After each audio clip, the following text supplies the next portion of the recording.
ਸੰਗਰੂਰ ਦੇ ਸੰਤ ਬਾਬਾ ਅਤਰ ਸਿੰਘ ਜੀ ਦੇ ਅਸਥਾਨ ਮਸਤੂਆਣਾ ਵਿਖੇ 25 ਏਕੜ ਜ਼ਮੀਨ ਵਿੱਚ ਬਣਨ ਵਾਲਾ ਮੈਡੀਕਲ ਕਾਲਜ ਕਥਿਤ ਤੌਰ 'ਤੇ ਵਿਵਾਦਾਂ ਵਿੱਚ ਆ ਗਿਆ ਹੈ।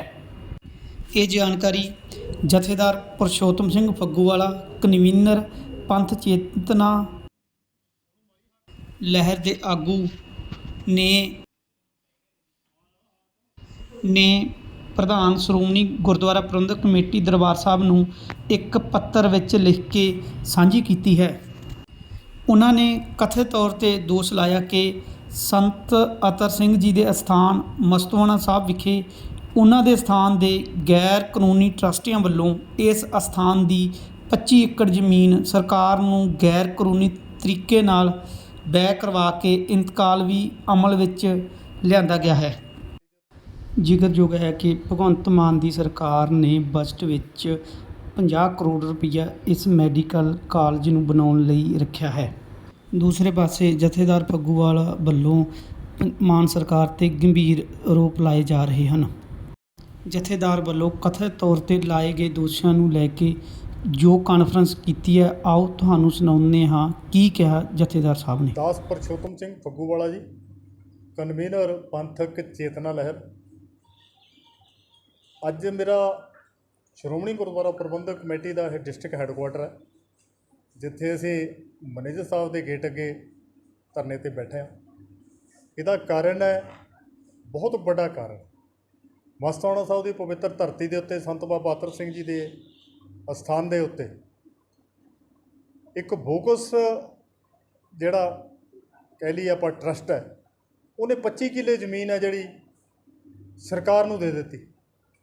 25 ਕਿੱਲੇ ਜ਼ਮੀਨ, ਉਹ 25 ਕਿੱਲੇ ਜ਼ਮੀਨ ਹੈ ਜਿਹੜੀ ਐਕਚੁਅਲੀ ਉਹ ਸ਼੍ਰੋਮਣੀ ਗੁਰਦੁਆਰਾ ਪ੍ਰਬੰਧਕ ਕਮੇਟੀ ਦਾ ਉਹਦਾ ਕੇਸ ਜਿੱਤੀ ਹੋਈ ਹੈ, ਅਤੇ ਜਿਹੜਾ ਟਰਸਟ ਸਰਦਾਰ ਸੁਖਦੇਵ ਸਿੰਘ ਜੀ ਢੀਂਡਸਾ ਜਿਹਨੂੰ ਡੀਲ ਕਰਦੇ ਨੇ, ਉਹ ਉਹਦੇ ਕਸਟੋਡੀਅਨ ਨੇ ਢੀਂਡਸਾ ਸਾਹਿਬ। ਉਸ ਥਾਂ ਦੇ ਦਾ ਮੁਕੱਦਮਾ ਹੈ ਜਿਹੜਾ ਮਾਣਯੋਗ ਪੰਜਾਬ ਅਤੇ ਹਰਿਆਣਾ ਹਾਈ ਕੋਰਟ ਦੇ ਵਿੱਚ ਚੱਲਦਾ। ਲੇਕਿਨ ਸਾਡੇ ਮਾਣਯੋਗ ਮੁੱਖ ਮੰਤਰੀ ਪੰਜਾਬ ਸਰਦਾਰ ਭਗਵੰਤ ਸਿੰਘ ਜੀ ਮਾਨ ਨੇ ਬੋਗਸ ਟਰਸਟ ਖੜਾ ਕਰਕੇ ਉਹ ਪ੍ਰਾਪਰਟੀ ਹੈ ਜਿਹੜੀ ਉਹ ਸਰਕਾਰ ਦੇ ਨਾਂ ਟਰਾਂਸਫਰ ਕਰਾ ਲਈ। ਕਾਲਜ ਦੇ ਨਾਂ 'ਤੇ ਟਰਸਟ, ਸਰਕਾਰੀ ਕਾਲਜ ਦੇ ਨਾਂ 'ਤੇ ਟਰਸਟ। ਉਹ ਸਿੱਖ ਪ੍ਰਾਪਰਟੀ ਹੈ, ਜਿਹੜੀ ਸਿੱਖ ਪ੍ਰਾਪਰਟੀ ਆ ਉਹ ਟਰਾਂਸਫਰ ਤਾਂ ਹੋ ਹੀ ਨਹੀਂ ਸਕਦੀ। ਗੁਰੂ ਗ੍ਰੰਥ ਸਾਹਿਬ ਵਾਲੀ ਪ੍ਰਾਪਰਟੀ ਕਿਸੇ ਵੀ ਬੰਦੇ ਨੂੰ ਡੋਨੇਟ ਨਹੀਂ ਕੀਤੀ ਜਾ ਸਕਦੀ। ਨਾਲੇ ਡੋਨੇਟ ਕਰਨ ਵਾਲੇ ਕੌਣ ਨੇ, ਇਹ ਮਾਣਯੋਗ ਮੁੱਖ ਮੰਤਰੀ ਨੂੰ ਪਤਾ ਹੀ ਨਹੀਂ ਵੀ ਉਹ ਕੌਣ ਨੇ। ਜੇ ਉਹਨਾਂ ਨੂੰ ਇਹੀ ਨਹੀਂ ਪਤਾ ਵੀ ਮਾਣਯੋਗ ਮੁੱਖ ਮੰਤਰੀ ਨੂੰ ਵੀ ਮੈਨੂੰ ਇਹ, ਫਿਰ ਇਹਦਾ ਮਤਲਬ ਕੀ ਹੈ? ਇਹਦਾ ਮਤਲਬ ਕਲੀਅਰ ਹੈ ਵੀ ਇਹ ਇੱਕ ਨਾਟਕ ਹੈ। ਇਸ ਨਾਟਕ ਦੇ ਵਿੱਚ ਜਾਂ ਉਹਨਾਂ ਦੀ ਸੈਂਸੇ ਨਹੀਂ ਹੈਗੀ। ਮੈਂ ਤੁਹਾਡੀ ਗੱਲ ਦੇ ਲਈ ਇੱਕ ਗੱਲ ਕਰਨੀ ਚਾਹਾਂ, ਜੇ ਇੱਕ ਮਰਲਾ ਜ਼ਮੀਨ ਲੈਣੀ ਹੋਵੇ ਕਿਸੇ ਪਿੰਡ ਦੇ ਵਿੱਚ, ਕਿਸੇ ਘਰ ਦੇ ਵਿੱਚ, ਕਿਸੇ ਸ਼ਹਿਰ ਦੇ ਵਿੱਚ, ਸਾਨੂੰ NOC ਦੀ ਲੋੜ ਹੁੰਦੀ ਹੈ। ਜਿਹੜੀ ਸਾਨੂੰ NOC ਦੀ ਲੋੜ ਹੁੰਦੀ ਹੈ, ਲੇਕਿਨ ਇੱਥੇ ਕਿਸੇ ਨੇ NOC ਨਹੀਂ ਲਈ। ਹਾਈ ਕੋਰਟ ਦੇ ਮੁਕੱਦਮੇ ਦਾ ਨਹੀਂ ਪਤਾ, ਜ਼ਮੀਨ ਟਰਾਂਸਫਰ ਹੋ ਗਈ, ਇੰਤਕਾਲ ਵੀ ਹੋ ਗਿਆ, ਲੇਕਿਨ ਮਾਨਯੋਗ ਹਾਈ ਕੋਰਟ ਦੇ ਮੁਕੱਦਮੇ ਦੀ ਕਲੀਅਰੈਂਸ ਕਿਸੇ ਨੇ ਨਹੀਂ ਲਈ। ਕਿਉਂ ਨਹੀਂ ਲਈ ਗਈ? ਕਿਉਂਕਿ ਸਾਰੇ ਜਿਹੜਾ ਮਾਲ ਮਹਿਕਮੇ ਦੇ DC ਸਾਹਿਬ ਸੰਗਰੂਰ ਤੋਂ ਲੈ ਕੇ ਉਹਨਾਂ ਨੇ ਅੰਡਰ ਪ੍ਰੈਸ਼ਰ ਕੰਮ ਕੀਤਾ। ਉਹਨਾਂ ਨੇ ਟੋਟਲੀ 100% ਅੰਡਰ ਪ੍ਰੈਸ਼ਰ ਕੰਮ ਕੀਤਾ। ਉਹਨਾਂ ਦੇ ਅੰਡਰ ਪ੍ਰੈਸ਼ਰ ਕੰਮ ਕਰਨ ਕਰਕੇ ਇਹ ਸਾਰਾ ਜਿਹੜਾ ਵਰਤਾਰਾ ਹੈ ਇਹ ਵਾਪਰਿਆ। ਮੈਂ ਸ਼੍ਰੋਮਣੀ ਗੁਰਦੁਆਰਾ ਪ੍ਰਬੰਧਕ ਕਮੇਟੀ ਦੇ ਪ੍ਰਧਾਨ ਸਾਹਿਬ ਨੂੰ ਇੱਥੇ ਦੱਸਣ ਦੇ ਲਈ ਵੀ ਸਾਡੀ ਜਾਇਦਾਦ ਦੇ ਉੱਤੇ ਡਾਕਾ ਵੱਜ ਗਿਆ। ਸ਼੍ਰੋਮਣੀ ਗੁਰਦੁਆਰਾ ਪ੍ਰਬੰਧਕ ਕਮੇਟੀ ਦੀ ਜ਼ਮੀਨ ਕੋਈ ਹੋਰ ਹੀ ਗੈਰ ਆ ਕੇ ਨੌ ਕਰਾ ਗਏ ਸਰਕਾਰ ਦੇ, ਇਹ ਦੱਸਣ ਦੇ ਲਈ ਮੈਂ ਇੱਥੇ ਬੈਠਾ। ਲੇਕਿਨ ਜਦੋਂ ਸ਼੍ਰੋਮਣੀ ਕਮੇਟੀ ਦੇ ਅੱਜ ਮੈਂ ਗੱਲ ਕੀਤੀ, ਉਹ ਗੱਲ ਕਰਨ ਤੋਂ ਵੀ ਉਹ ਨੇ, ਜਿਹਦੇ ਕਰਕੇ ਮੈਨੂੰ ਇੱਥੇ ਬੈਠਣਾ ਪੈ ਗਿਆ। ਇੱਥੋਂ ਦੇ ਮੈਨੇਜਰ ਸਾਡੇ ਕੋਆਰਡੀਨੇਟਰ ਨੇ, ਕਿਉਂਕਿ ਮਸਤੂਆਣਾ ਸਾਹਿਬ ਵਿਖੇ ਦਰਬਾਰ ਸਾਹਿਬ ਦੀ ਨਕਲ ਬਣ ਰਹੀ ਹੈ। ਇੱਥੋਂ ਦੇ ਮੈਨੇਜਰ ਸਾਡੇ ਉਹਨਾਂ ਸਾਰੇ ਕਾਰ ਵਿਹਾਰ ਦੇ ਵਿੱਚ ਸ਼੍ਰੋਮਣੀ ਕਮੇਟੀ ਦੇ ਨਾਲ ਜੋ ਵੀ ਗੱਲਬਾਤ ਚੱਲਦੀ ਹੈ ਉਹਦੇ ਕੋਆਰਡੀਨੇਟਰ ਨੇ।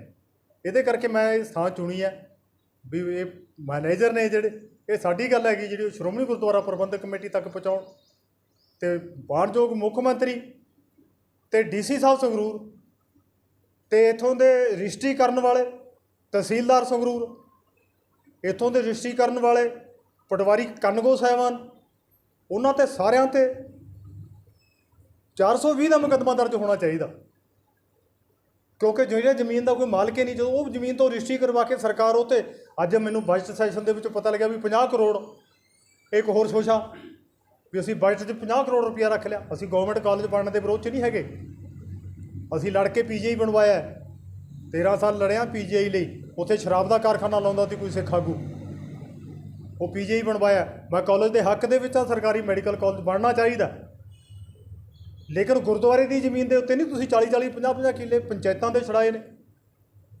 ਜਿਹੜੇ ਪੰਚਾਇਤਾਂ ਤੋਂ ਜ਼ਮੀਨਾਂ ਛੜਾਈਆਂ ਨੇ ਉਹ ਜਿਹੜੇ ਮਰਜ਼ੀ ਪਿੰਡ 'ਚ ਬਣਾ ਲਓ। ਸਾਨੂੰ ਇਸੇ ਕਰਕੇ ਮੈਨੂੰ ਇੱਥੇ ਬੈਠਣਾ ਪੈ ਗਿਆ ਨਾ, ਵੀ ਆਮ ਆਦਮੀ ਪਾਰਟੀ ਦੇ ਜਿਹੜੇ ਚੋਣ ਲੜ ਰਹੇ ਉਮੀਦਵਾਰ ਸੀ, ਉਸ ਸਰਪੰਚ ਨੇ ਪਿੰਡ ਦੇ ਵਿੱਚ ਸਰਪੰਚ ਇੱਕ ਕਾਲਜ ਬਣਦਾ ਰੋਕ ਕੇ, ਜਿਹੜਾ ਕਿ PGI ਦੇ ਨੇੜੇ ਅਟੈਚ ਹੁੰਦਾ ਸੀ, ਉਹ ਰੋਕ ਕੇ ਉਹ ਇਹਨੂੰ ਮਲੇਰਕੋਟਲੇ ਜਾਣਾ ਪੈ ਗਿਆ।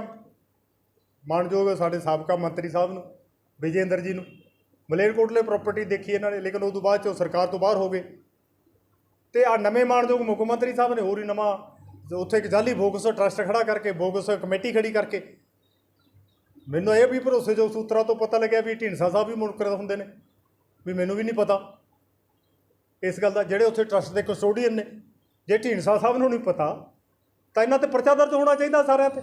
ਮੈਂ ਕਹਿੰਦਾ ਜੇ ਢੀਂਡਸਾ ਸਾਹਿਬ ਨੂੰ ਪਤਾ, ਢੀਂਡਸਾ ਸਾਹਿਬ 'ਤੇ ਵੀ ਪਰਚਾ ਹੋਣਾ ਚਾਹੀਦਾ। ਸਾਡੀ ਗੁਰਦੁਆਰਾ ਸਾਹਿਬ ਦੀ ਪ੍ਰਾਪਰਟੀ ਦੂਜੇ ਹੱਥਾਂ ਦੇ ਵਿੱਚ ਦੇਣ ਦਾ ਕੀ ਤੁਕ ਹੈ? ਉਹ ਕੌਣ ਬੰਦੇ ਤਾਂ DC ਸਾਹਿਬ ਦੱਸਣ, ਜਿਨ੍ਹਾਂ ਨੇ ਉਹਨਾਂ ਤੋਂ ਰਜਿਸਟਰੀ ਕਰਵਾਈ ਹੈ। ਇਹ ਤਾਂ ਉਹ ਦੱਸਣ, ਮਤਲਬ ਜਿਹੜੇ ਉੱਥੇ ਦੇ ਪ੍ਰਬੰਧਕ ਨੇ ਵੀ ਕੌਣ ਨੇ ਉਹ। ਲੇਕਿਨ ਮੈਂ ਇੱਕ ਥੱਪੜ ਕੇ ਕਹਿਣਾ ਇਹ ਗੱਲ ਵੀ ਉਹ ਬੋਗਸ ਹੈ। ਉਹਨਾਂ ਦਾ ਪੁਰਾਣੇ ਟਰਸਟ ਦੇ ਵਿੱਚ ਕਿਤੇ ਨਾਂ ਨਹੀਂ, ਇੰਤਕਾਲ ਹੋਇਆ, ਮੈਂ ਬੜੀ ਕੋਸ਼ਿਸ਼ ਕੀਤੀ ਹੈ, ਇੰਤਕਾਲ ਦਾ ਨੰਬਰ ਨਹੀਂ ਮਿਲਿਆ। ਰਜਿਸਟਰੀ ਹੋਈ ਆ, ਮੈਂ ਪਟਵਾਰੀ ਸਾਹਿਬ ਨਾਲ ਫੋਨ 'ਤੇ ਗੱਲ ਕੀਤੀ ਆ, ਅਤੇ ਉਹ ਸਾਰੇ ਦਾ ਸਾਰਾ ਮੈਨੂੰ ਪਤਾ ਵੀ ਇੰਤਕਾਲ ਵੀ ਹੋ ਗਿਆ, ਰਜਿਸਟਰੀ ਵੀ ਹੋ ਗਈ, ਬੈਨਾਮਾ ਹੋ ਗਿਆ। ਦੇਖੋ ਗੁਰਦੁਆਰੇ ਦੀ ਜ਼ਮੀਨ ਦਾ ਬੈਨਾਮਾ ਕੋਈ ਤੀਜੇ ਬੰਦੇ ਆ ਕੇ ਕਰ ਗਏ, ਅਤੇ ਅੱਜ ਮੁੱਖ ਮੰਤਰੀ ਸਟੇਟ ਚਲਾਉਂਦੇ ਨੇ ਜਾਂ ਸਟੇਜ ਚਲਾ ਰਹੇ ਨੇ ਕੋਈ। ਇਹ ਕਮੇਡੀ ਕਲਾਕਾਰ ਨੇ, ਮੈਨੂੰ ਤਾਂ ਹੀ ਲੱਗ ਰਿਹਾ ਵੀ ਹਜੇ ਵੀ ਕਮੇਡੀ ਕਲਾਕਾਰ। ਪਰਚਾ ਦਰਜ ਕਰਾਉਣਾ ਮੇਰੀ ਡਿਊਟੀ ਨਹੀਂ, ਮੈਂ ਤਾਂ ਸ਼੍ਰੋਮਣੀ ਗੁਰਦੁਆਰਾ ਪ੍ਰਬੰਧਕ ਕਮੇਟੀ 'ਤੇ ਪ੍ਰੈਸ਼ਰ ਕ੍ਰੀਏਟ ਕਰਨ ਦੇ ਲਈ ਮੈਂ ਅੱਜ ਤੋਂ ਬਾਅਦ ਇੱਥੇ ਮੈਂ ਭੁੱਖ ਹੜਤਾਲ ਨਹੀਂ ਕਰਾਂਗਾ। ਮੈਂ ਇੱਥੇ ਮਰਨ 'ਤੇ ਬੈਠਾ ਅੱਜ। ਮੈਂ ਅੱਜ ਤੋਂ ਬਾਅਦ ਇੱਥੇ ਕੁਝ ਨਹੀਂ ਖਾਣਾ, ਕੁਝ ਨਹੀਂ ਪੀਣਾ। ਸ਼੍ਰੋਮਣੀ ਗੁਰਦੁਆਰਾ ਪ੍ਰਬੰਧਕ ਕਮੇਟੀ ਇਹ ਸਾਰੇ ਮਾਮਲੇ ਦੀ ਪੜਤਾਲ ਕਰੇ ਅਤੇ ਲੋਕਾਂ ਦੀ ਤਸੱਲੀ ਕਰਾਵੇ। ਇਹ ਮੇਰੇ ਨਾਮ ਦੇ ਉੱਤੇ ਮੈਨੂੰ ਕਹਿਣਾ ਹੈ, ਲੋਕਾਂ ਨੇ ਮੈਨੂੰ ਕਹਿਣਾ ਵੀ ਸਾਡੇ ਮੈਡੀਕਲ ਕਾਲਜ ਬਣਦਾ ਸੀ, ਬਣਨ ਨਹੀਂ ਦਿੱਤਾ, ਲੇਕਿਨ ਗੁਰਦੁਆਰੇ ਦੀ ਜ਼ਮੀਨ 'ਤੇ ਹੀ ਬਣਨਾ। ਗੁਰਦੁਆਰੇ 'ਤੇ ਡਿਸਪਿਊਟਡ ਇੱਥੇ ਧਰਮਾਂ ਦੇ ਦੰਗੇ ਕਰਾਉਣੇ ਨੇ, ਗੌਰਮੈਂਟ ਪ੍ਰਾਪਰਟੀ 'ਤੇ ਕਰਾਵੇ, ਸਰਕਾਰੀ ਪ੍ਰਾਪਰਟੀ 'ਤੇ ਕਰਾਵੇ। ਜਿੱਥੇ ਸਰਕਾਰੀ ਪ੍ਰਾਪਰਟੀ ਹੈਗੀ, ਮਾਨਯੋਗ ਮੁੱਖ ਮੰਤਰੀ ਸਾਹਿਬ ਉੱਥੇ ਬਣਾ ਲਓ।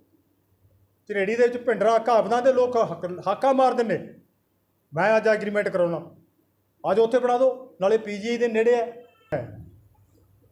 ਮਸਤਵਾਣਾ ਸਾਹਿਬ ਦੀ, ਜਿਹਦੇ ਕਸਟੋਡੀਅਨ ਸਰਦਾਰ ਸੁਖਦੇਵ ਸਿੰਘ ਢੀਂਡਸਾ ਨੇ, ਉਸ ਜ਼ਮੀਨ ਦੇ ਵਿੱਚੋਂ ਇੱਕ ਵੀ ਇੰਚ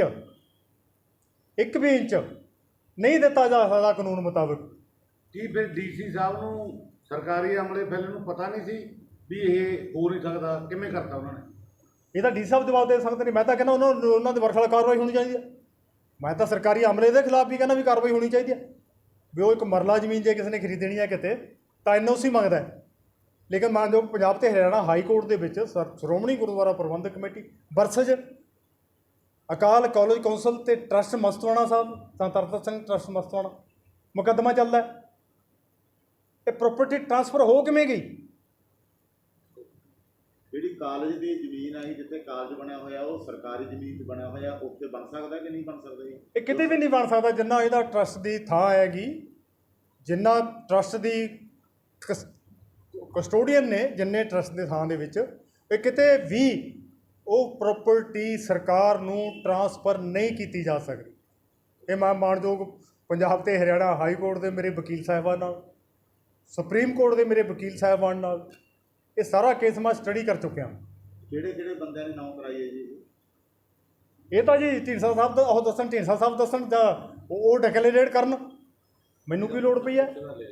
ਇਹ ਤਾਂ ਉਹ ਡਿਕਲੇਰੇਟ ਕਰਨ ਜਿਹੜੇ ਬੰਦੇ ਮਤਲਬ ਇਹਦੇ 'ਚ ਨੇ। ਕੌਣ ਨੇ ਉਹ?